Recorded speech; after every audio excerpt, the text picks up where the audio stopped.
curhat. Ya, jadi kalau kita mendengar kata curhat, pasti semua orang juga tahu begitu. Dan sederhananya menulis juga seperti itu. Nah, ini adalah bagian dari yang ketiga ya, setelah di awal, kemudian yang kedua kita membahas pertanyaan-pertanyaan yang biasanya muncul. Nah, pada kesempatan kali ini kita akan membahas salah satu kata yang sebenarnya itu mencerminkan kegampangan atau kemudahan kita untuk menulis, yaitu salah satunya curhat.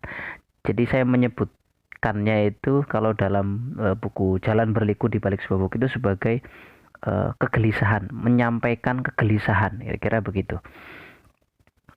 Nah, sebagian besar kita ya, atau sebagian besar orang itu menganggap bahwa menulis itu seperti menyusun bab pasal ya, bab demi bab, pasal demi pasal, layaknya karya ilmiah, layaknya jurnal ilmiah misal begitu, layaknya tulisan-tulisan berbobot yang bersifat ilmiah, memiliki banyak referensi dan sebagainya. Jadi seolah-olah pikiran kita selalu ke arah sana. Padahal menulis itu paling sederhananya adalah bagaimana kita bisa mengungkapkan kegelisahan, keresahan, pikiran, ide-ide apa yang ya kita ingin ungkapkan begitu. Nah, makanya tadi saya menyebut kata curhat. Kenapa? Karena setiap orang, hampir muda-mudi zaman sekarang itu menuliskan curhatannya itu di media sosial, ada di status WhatsApp, ada di status Instagram, di Twitter, di Facebook, apalagi tuh banyak sekali ya.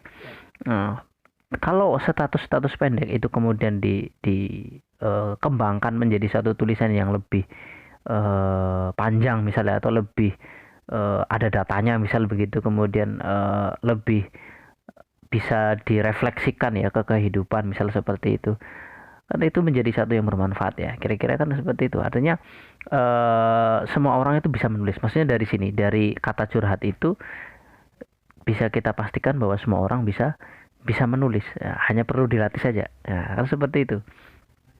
Nah, sekarang mungkin pertanyaan selanjutnya lah, kalau kita nggak punya masalah dan kita nggak bisa curhat, nah, saya yakin itu nggak mungkin ya. Saya yakin semua orang pasti punya masalah, entah masalahnya kecil, entah masalahnya besar, bahkan mungkin dengan kesantaiannya itu dia punya masalah gitu ya. Setiap orang pasti punya keresahan, setiap orang pasti punya ide, dia punya pikiran, dia punya keinginan. Nah, hal-hal seperti itu tuh bisa bisa menjadi sebuah tulisan yang mungkin paling sederhana ya.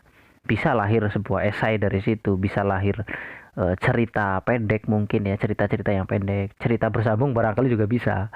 Bisa juga menjadi tulisan-tulisan berseri misal begitu. Jadi banyaklah yang bisa bisa kita lakukan dari mengungkap kegelisahan itu. Nah, satu kata curhat tadi itulah yang kemudian bisa membuat kita menumpahkan banyak karya. Nah, sederhananya begitu. Nah, sekarang tentu yang bisa kita lakukan adalah ambil kertas, kemudian tuliskan curhatan kita masing-masing. Nah, kalau nggak punya kertas ya gampang lah, buka saja gadget, tulis di situ.